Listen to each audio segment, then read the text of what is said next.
Assalamualaikum and good morning. I am Wahidah and today my group will talk on the topic ways of confronting effectively in friendship.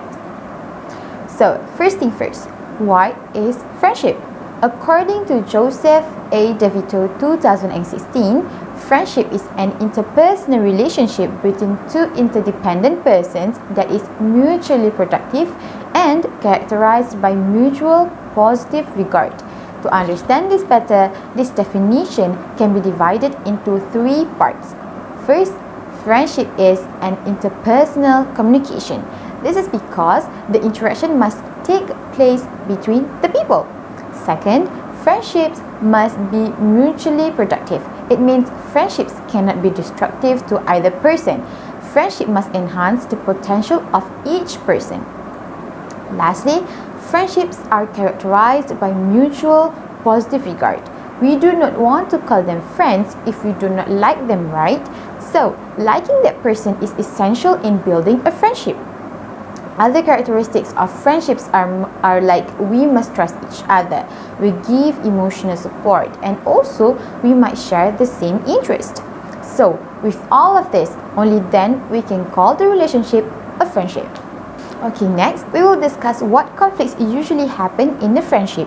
The most common one is misunderstandings, followed by different mindsets and annoying characteristics. Well, let's talk about the first one, which is misunderstanding, because 90% of broken friendships happen because of it. How does it start? Yes, with rumors. We know this better than anyone else that rumors spread like wildfire.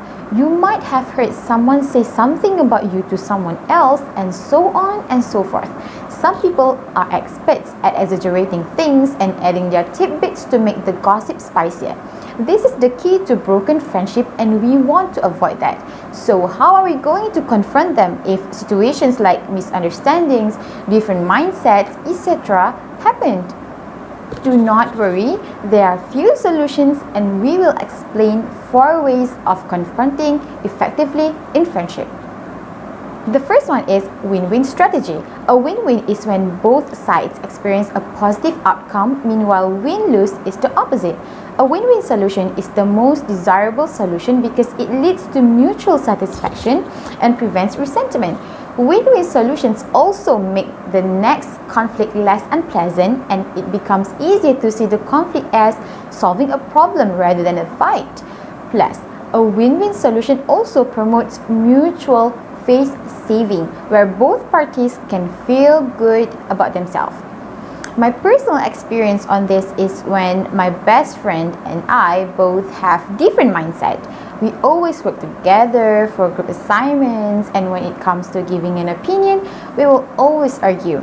After that, we will not talk and avoid each other. But as time goes by, we realize that if we do not solve this right here and right now, we will have the same problems in the future. So, our solution is to find somewhere in the middle where both of us can be happy and satisfied. We will consider both opinions and make a fusion out of it. Learning this, I realized that it is actually a win-win strategy. Alright, that is all from me. We will continue with the next strategy. Thank you. Assalamualaikum and hi. My name is SALWANEE, and the next strategy that I will talk about is avoidance in active fighting strategies. Avoidance is a method of reacting to conflict which attempt to avoid directly confronting the issue at hand. This can be included leaving the scenes of the conflict, falling asleep, also in the form of emotional or intellectual avoidance, whereby you leave the conflict psychologically by not dealing with the issue raised. Avoidance can be an unproductive strategy when it becomes the use of silencer. Silencer are conflict techniques that involve yelling, screaming, and some physical reactions such as headache and shortness of breath or any pretending to be losing control. Among the wide variety of silencer that exists, one frequently used technique is crying. When a person is unable to deal with a conflict or winning seems unlikely, he or she may cry and thus the other person will silence. However, the major problem with silencer is that you can never be certain whether they are strategy to win the argument or real physical reaction to which you should pay attention. Either way, the conflict remains unresolved, and in the long run, it ends up harming our intimacy. That's why avoidance is unproductive. Although avoidance is generally an unproductive approach, this doesn't mean that taking time out to cool off is not a useful first strategy. Sometimes it is, when conflict is occurred through email or some social network site. For example, this is an easy to use and often effective strategy. By delaying your response until you have had time to think things out more logically and calmly, you will be better able to respond constructively to address possible resolution to the conflict. Then you will get the friendship back to you. Well, when I was in high school, I and my friend had a disagreement on something. We argued for like an hour, and my friend decided to avoid by leaving the scene of the conflict. She walking out of classroom and she went back home directly. A day after, I decided to confront her actively, reflect together on where the real issue was, and we realized that it was just a nonsense thing. The way that I had time to cool off and to think things out calmly, I could better confront my friend with logically. And I realized that avoidance strategies seems work at those who can manage the conflict, and your courage to be assertive as a huge growth opportunity that you can reflect on and be proud of. That's all from avoidance and fighting strategy. Thank you. Assalamualaikum and hello everyone. I am FARIHAH, and today I will be further explaining about one of the interpersonal conflicts and conflict management, which is force and talk strategies. Force highlights about people who force their position on others in a conflict. The force involved may either be emotional or physical. This technique is used to intimidate other people, and in many cases, if not all, the person who wins is the one who exerts the most force. To illustrate the force that I'm talking about, especially in friendships, this force conflict can be reciprocal, as each person can try to intimidate one another.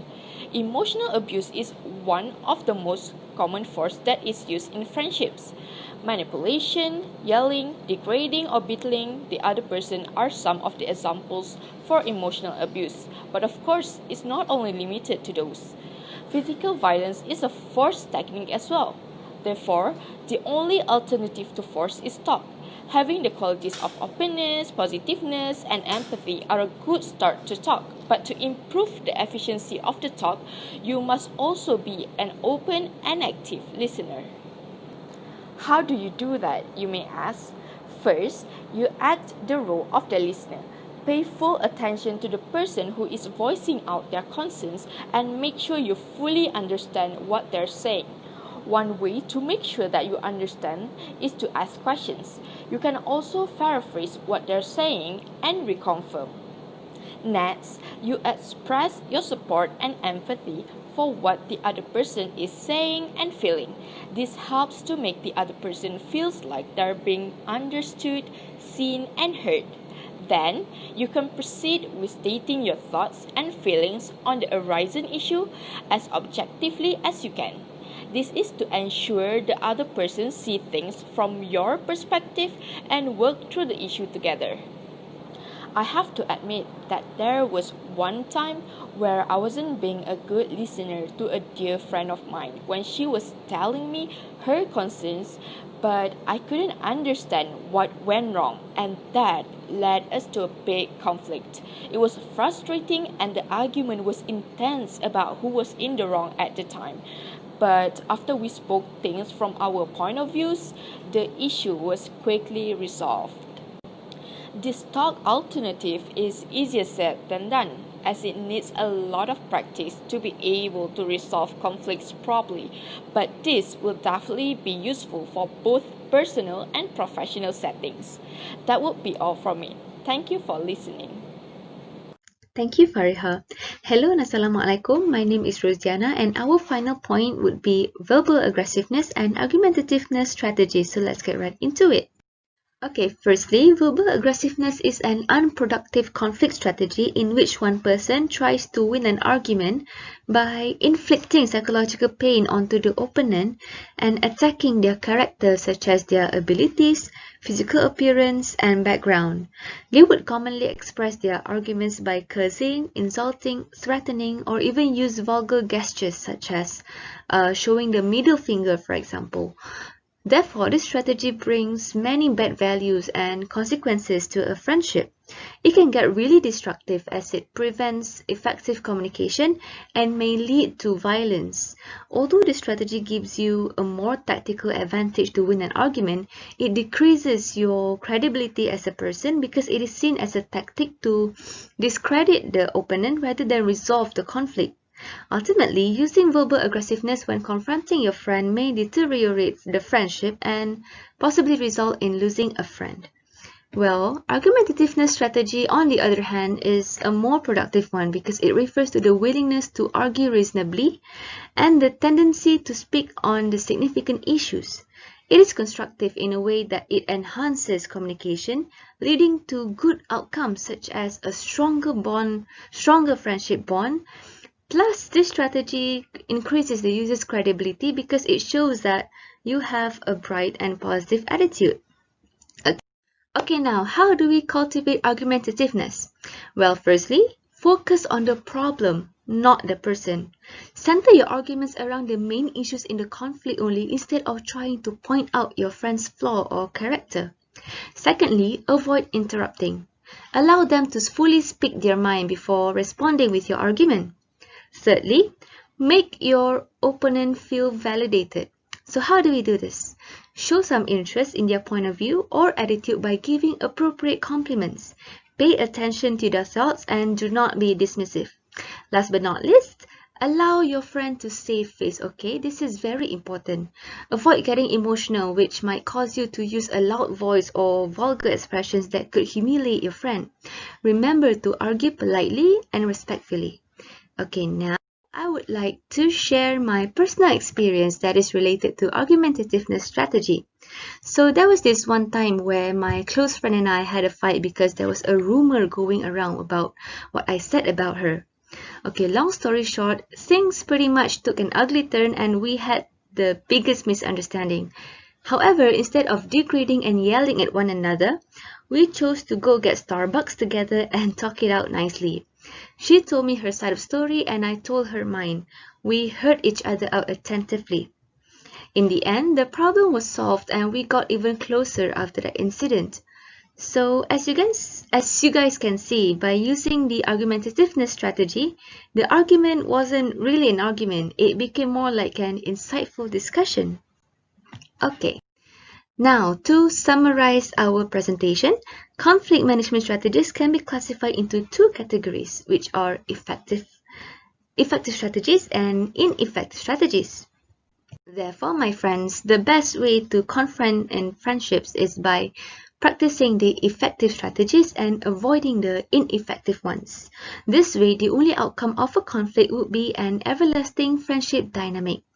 So that is all from us. Thank you so much for listening.